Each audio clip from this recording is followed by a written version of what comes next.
하나님께서는 저와 여러분에게 이 복음을 주신 목적이 뭘까요? 딱 하나예요. 여러분이 자유케 하는 삶을 살게 하려고 주셨다요. 매이게 하는 게 아니라 자유케 하려고. 여러분, 우리가 세상에서 가만 보면 전부 다 매여 있잖아요. 환경에 매여 있고, 물질에 매여 있고, 인간관계에 매여 있고, 모든 삶에 전부 다 매여 있는 삶을 살아가요. 그래서 세상 틀에 매여 있고 모든 게 다 매여 있잖아요. 근데 이 복음을 주신 목적은 뭐냐? 이 복음을 통해서 너는 자유하는 아들이야. 너는 자유자야. 너는 더 이상 묶일 필요가 없어. 너는 이미 이 땅을 바라보는 사람이라 영원한 하늘나라를 보는 사람이야. 하나님께서 이 복음을 통해서 저와 여러분에게 진정한 나의 신앙의 정체성, 나의 신분을 내가 어떤 존재인가를 깨닫게 해주는 것이 하나님의 은혜인 줄로 믿습니다. 근데 이 복음을 누리는 데서 가장 큰 문제는 뭐냐면 우리가 가진 가치관의 문제다. 이 땅에서 형성된 이 가치관이 어떤 사람은 50년, 어떤 사람은 70년, 어떤 사람은 80년, 이게 80년은 안 계신 것 같아. 어떤 사람은 뭐 60년, 어떤 사람은 40년, 뭐 30년, 20년, 10년, 뭐 이렇게 복음의 형성된 이 가치관이 형성되어 있다 보니까 이 가치관이 자꾸 뭐냐면 하나님을 못 믿게 만들어요. 그러니까 잘 보세요. 그래서 복음이 안 되면 내 생각과 말씀이 충돌날 때 복음이 돼야 갈등과 고민이 사라져요. 왜냐하면 내가 맞는 게 아니라 주님이 맞는 것이기 때문에. 따라서 합니다. 내가 맞는 게 아니라 하나님의 말씀만이 맞는 거다. 자, 그러니까 여러분 보세요. 신앙생활 누가 잘하냐? 말씀대로 순종하고 아멘하는 사람이 잘하는 사람이야. 뭐 세상적으로 봤을 때 좀 무식한 것 같고 좀 지혜가 없는 것 같고 융통성이 없는 것 같은데 말씀대로 따라가는 것이 우리가 최종 목적지에 가는 길이에요. 자, 보세요. 우리가 차를 몰고 갈 때 뭘 틀고 가죠, 요즘은? 전에는 내비가 없기 전에는 지도책을 있어야 돼. 차에 무조건 지도책 하나가 있어야 돼요. 그래서 지도를 보고 어떤 코스를 출발해서 어떻게 가야 될 것인가 가는데 지도가 세밀해요, 세밀하지 않아요? 세밀하지 않으니까 가다가도 물어봐야 돼. 저도 차 운전할 때 초창기에 보면 적어도 어떤 목적지 가는데 3번, 4번은 물어본 것 같아. 그래야 해당되는 목적지에 도달해요. 근데 지금은요, 논스톱이야. 물어볼 필요가 있어요, 없어요? 없어요. 내비게이션만 켜면 그거 가고자 하는 목적지에 딱 입력하면 목적지의 최종 목적지에 딱 거기까지 도달하게 만들어준다 그래요.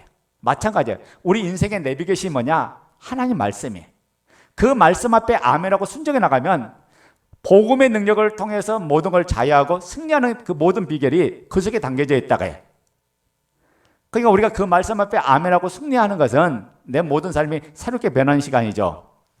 자, 우리가 고린도후서 10장 4절 5절을 다시 한번 우리 읽겠습니다. 시작. 우리의 싸우는 무기는 육신에 속한 것이 아니요 오직 어떤 경관진도 무너뜨리는 하나님의 능력이다. 모든 이론을 무너뜨리며 하나님 아는 것을 대적하여 높아진 것을 다 무너뜨리고 모든 생각을 사로잡아 그리스도에게 복종하게 하니. 자, 이것을 제가 공동 번역으로 다시 읽을게요. 좀 더 쉽게. 우리는 세속의 무기를 가지고 싸운 것이 아니라 아무런 경관성이라도 무너뜨릴 수 있는 하나님의 강한 무기를 가지고 싸우는 것입니다. 우리는 잘못된 이론을 무찔러 버리고 하나님을 아는데 장애되는 모든 오만을 쳐부수고 어떤 계략이든지 다 사로잡아서 그리스도께 복종시킵니다. 이런 내용이야. 그게 봐요. 하나님의 가장 강력한 무기, 이 복음을 우리에게 주었는데 이 복음은 우리의 잘못된 이론을 무찔러 버리고 그리고 하나님 아는데 장애가 되는 그런 오만, 그 교만을 다 쳐서 부서뜨리고 어떤 계략이든지 다 사로잡아서 그리스도에게 복종하게 만드는 게 이 복음의 능력이다. 그러니까 잘 보세요. 근데 우리가 아까 조금 전에 그랬죠. 우리가 세상에서 형성된 그 가치관이 있는데 이 가치관이 뭘까요?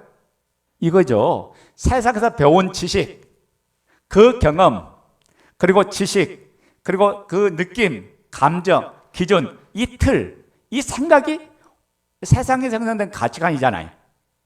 근데 이 세상에 형성된 이 가치를 가지고 하나님의 말씀을 접근하려고 하니까 뭐가 일어나요? 말씀을 못 받아들이는 거예요. 그래서 뭐냐면, 자, 세상의 가치관을 가지고 복음을 접근하면 답이 없어요. 따라서 합니다. 세상 가치관으로 복음을 접근하면 답이 없다. 예, 답이 없어요. 오히려 더 답답한 거야. 이게 세상과 복음이 충돌나요. 이걸 뭐라 하냐? 영적인 혼미라 그래. 이게 잘 보세요. 오늘 복되고 거룩한 이 날인데 이 날은 하나님을 섬기는 날이야. 여러분 이 날에 교회 올 때 얼마나 기대를 가지고 옵니까? 여러분 일주일에 한 번 내가 예배 드려야 되니까 그냥 달려왔다. 이 사람은요 복음이 선명하지 않은 사람, 하나님과 그 관계가 뭔가 온전치 못한 사람. 무엇보다 이 날이 하나님을 만나는 날, 하나님 앞에 내 삶을 드리는 날. 우리가 모든 시간을 하나님 앞에 드리는 거지만은 구별해서 내 나를 거룩하게 지키라 했으니까 이 날을 하나님 앞에 구별해서 드림을 통해서 오늘도 무엇보다도 내가 하나님을 더 사랑합니다, 하나님을 더 원합니다, 하나님 앞에 내 마음을 드립니다, 내 중심을 드립니다. 이렇게 오는 사람은 예배 시간이 기대가 되고 소망이 되고 축복이 된다고 말해. 그래서 뭐냐면 이 시간을 내가 헛되이 보낼 수 없어요. 왜? 이 예배 시간은 나에게 생명되는 시간이고 나를 회복시키는 시간이고 나에게 축복이 임하는 시간이니까 이 예배 시간은 하나님을 만나는 시간이니까 무엇보다도 우리가 영적 싸움에서 승리하고 이기죠. 그래서 여러분 은혜를 사모한 사람은 미리 와서 기도하면서, 제가 항상 이야기하는 내용이 그 얘기예요. 아마 저하고 있으면서 가장 많이 들었던 내용이 거기에요. 왜? 말씀을 받는 토양에 따라서 열매가 결정되기 때문에 그래요. 여러분 어떤 마음, 어떤 토양에 따라서 여러분이 말씀의 열매를 맺고 결실을 맺느냐, 30배, 60배, 100배 결실을 맺느냐, 못 맺느냐, 이게 결정된다고 해요. 그래서 그만큼 예배하는 자세, 그 토양, 그 마음 자세가 여러분 혼미에서 떠나가게 하고 악한 영과 싸우면서 승리하게 하는 거예요. 그래서 여러분 기도라는 건 뭐냐? 내 마음을 관리하는 게 기도예요. 기도하는 게 뭐예요? 내 마음의 그릇을 정결하게 깨끗하게 준비해서 하나님의 은혜를 받을 수 있도록 만든 게 기도다가요. 그래서 여러분 이 기도의 싸움에서 지면 모든 게 다 져요. 여러분 영적으로 눌리면 졸고, 영적으로 눌리면 말씀을 못 받아요. 영적으로 눌리면 딴 생각 속에 사로잡아. 그러니까 여러분이 기도를 통해서 모든 어둠의 권세, 이게 마귀가 지금 공격하는 통로인데 이걸 깨트려 버려야죠. 깨트려버리고 하나님 내 마음이 정하고 정하여 주님만 바라보기를 원합니다. 주님 오늘 제가 은혜 아니면 살아갈 수 없습니다. 저에게 은혜를 주옵소서. 여러분 이런 하나님 앞에 구하면서 기도해 나갈 때 하나님의 놀라운 은혜, 놀라운 능력, 놀라운 역사가 일어날 줄로 믿습니다.